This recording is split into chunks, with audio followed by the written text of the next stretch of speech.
우리가 참된 회심은 옛 자아가 죽는 것과 거듭난 새로운 사람으로 살아가는 것, 이 두 가지를 포함하고 있다고 배웠습니다. 지난 시간에는 옛 자아가 죽는다는 것, 옛 사람이 죽는다는 것의 의미를 우리가 살펴보았고, 오늘은 거듭난 새 사람으로, 새로운 사람으로 산다는 것은 어떤 의미를 가지고 있는가를 함께 살펴보도록 하겠습니다. 교리문답 90문은 거듭난 새 사람으로 산다는 것은 무엇입니까? 이렇게 묻고 있는데요. 그리스도를 통하여 신실한 마음으로 하나님을 기뻐하고 사랑과 즐거움으로 모든 선한 일에 하나님의 뜻을 따라 하나님의 자녀답게 살아가는 것. 네, 그렇습니다. 이것이 바로 거듭난 새로운 사람으로 살아가는 것이죠. 옛사람은 흉내조차 낼 수 없었던 삶이에요. 하나님의 은혜로 거듭났기 때문에 비로소 살 수 있는 능력, 자유가 우리 가운데 임한 것이죠. 먼저 옛사람이 죽고 영적으로 새로운 사람으로 우리는 소생되어야만 합니다. 이것은 내적인 사람이 성령의 능력에 의해 살아나며 그리스도의 부활의 능력에 의하여 우리가 견고하게 서는 것을 의미하죠. 성령 하나님께서는 회개하는 죄인들을 영적으로 활기차게 하나님을 사랑하고 하나님의 자녀답게 살아갈 수 있도록 회복시켜 주십니다.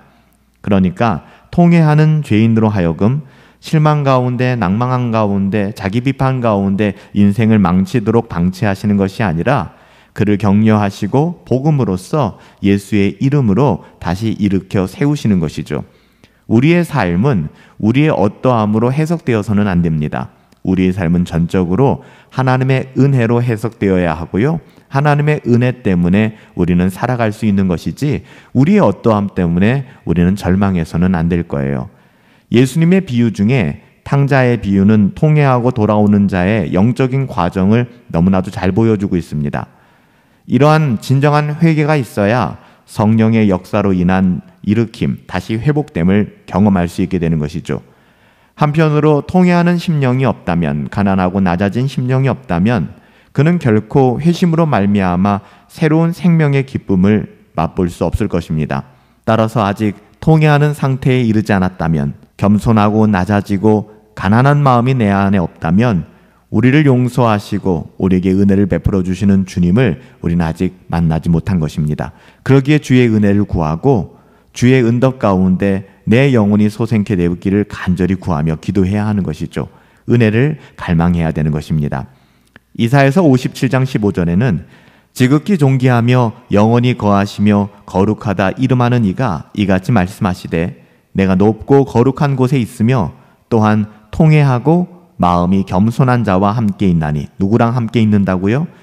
위대하고 대단한 사람, 인생을 자칭 잘 살아가는 사람이 아니라 하나님이 함께하는 사람은 통회하고 마음이 겸손한 자입니다. 통회하고 마음이 겸손한 자와 함께 있나니 이는 겸손한 자의 영을 소생시키며 통회하는 자의 마음을 소생시키려 하려 함이라 라고 말씀합니다. 겸손한 자, 통회하는 자의 영혼을 거듭나게 하신다는 거예요. 다시 일으켜 세워주시고 회복시켜 주신다는 것이죠.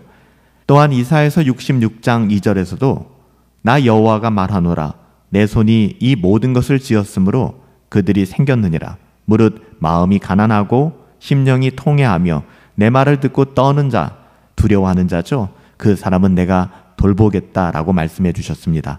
진정한 회개에 대한 시편의 고백들은 뭐 셀 수 없을 정도로 많이 있어요. 따라서 이렇게 통회하며 전적으로 낮아지고 겸손한 영혼의 상태에 이르지 않는다면 그것은 회개가 부분적이거나, 사실 부분적인 회개가 어디 있겠습니까? 거짓 회개죠. 여전히 하나님이 주신 그 회개의 은혜를 누리지 못하는 것이죠. 올바른 회개가 아니라 거짓 회개가 되고 마는 거예요. 그리스도를 통하여 신실한 마음으로 하나님이 기뻐하시는, 하나님을 기뻐하는 회심을 경험한 사람들에게 일어나는 내면의 즐거움, 이것이 하나의 증거가 됩니다.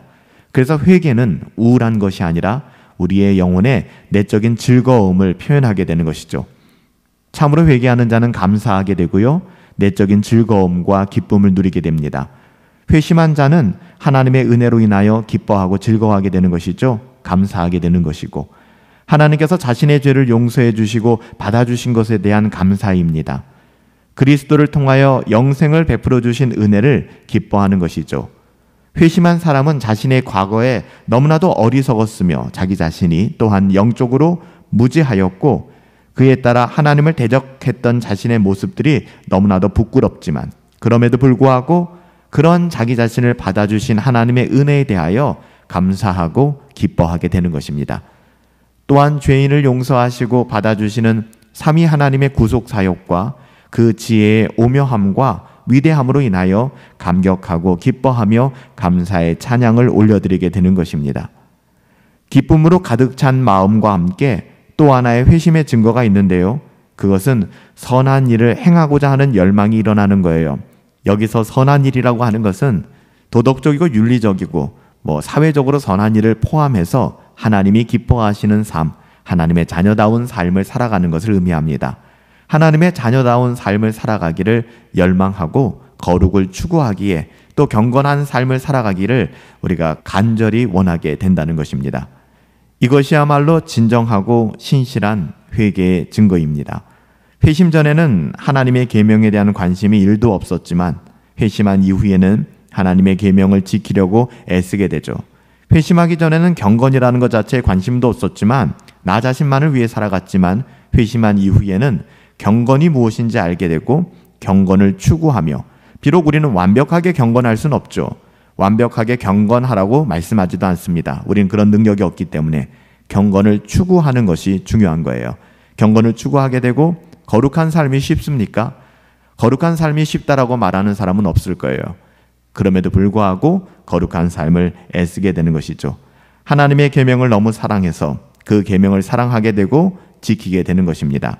하나님을 사랑하기 때문에 그 계명이 무거운 것으로 느껴지지 않고 오히려 즐겁고 감사하게 받아들여지게 되는 것입니다. 율법 아래에 있다면 구원을 위해 계명을 지켜야 되기 때문에 율법을 지켜 구원을 받아야 되기 때문에 율법은 그 순간부터 무겁고 두렵게만 느껴질 것입니다. 하지만 이제 우리는 율법에서 자유함을 얻지 않았습니까? 우리 주 예수 그리스도로 말미암아 복음 안에 있는 사람들, 이미 율법에서 자유하고 하나님의 자녀가 되었기 때문에 계명을 지키는 삶이 너무나도 즐겁고 행복하고 마땅한 것으로 여겨지게 되는 것이죠. 거룩한 삶을 애쓰지만 거룩하지 않은 삶을 살아갈 수가 없는 거예요. 그런 삶에 대한 매력을 느끼지 못하게 되는 것이죠. 따라서 진정으로 회심한 사람은 이 세상 가운데 있지만 이 세상에 속한 사람들이 아닙니다. 그리스도를 통하여 신실한 마음으로 하나님을 기뻐하고 사랑과 즐거움으로 모든 선한 일, 하나님의 자녀답게 살아가는 사람들인 것이죠. 살아계신 아버지 하나님, 우리를 거듭난 새로운 사람으로 살아갈 수 있도록 인도하여 주시니 감사합니다. 율법과 그 무엇을 지켜 우리가 하나님의 자녀 되는 것이 아니라 하나님의 전적인 은혜로 하나님의 자녀 삼아 주셨기 때문에 우리는 하나님을 즐거워하고 기뻐하고 경건을 추구하며 거룩한 삶을 애쓰게 되는 것입니다. 그것이 너무나 행복하기 때문입니다. 하나님, 우리를 거듭나게 하여 주시사 이렇게 하나님의 자녀답게 살아갈 수 있도록 택하여 불러주시니 그 은혜에 감격하며 감사하며 이 땅에서의 우리의 삶을 살아갈 수 있도록 우리의 영혼을 주장하여 주시옵소서. 예수님의 이름으로 기도하옵나이다. 아멘. 옛 자아는 십자가에서 죽었습니다. 거듭난 새로운 사람으로 예수 그리스도와 함께 하나님의 자녀답게 살아가기를 예수님의 이름으로 축복합니다.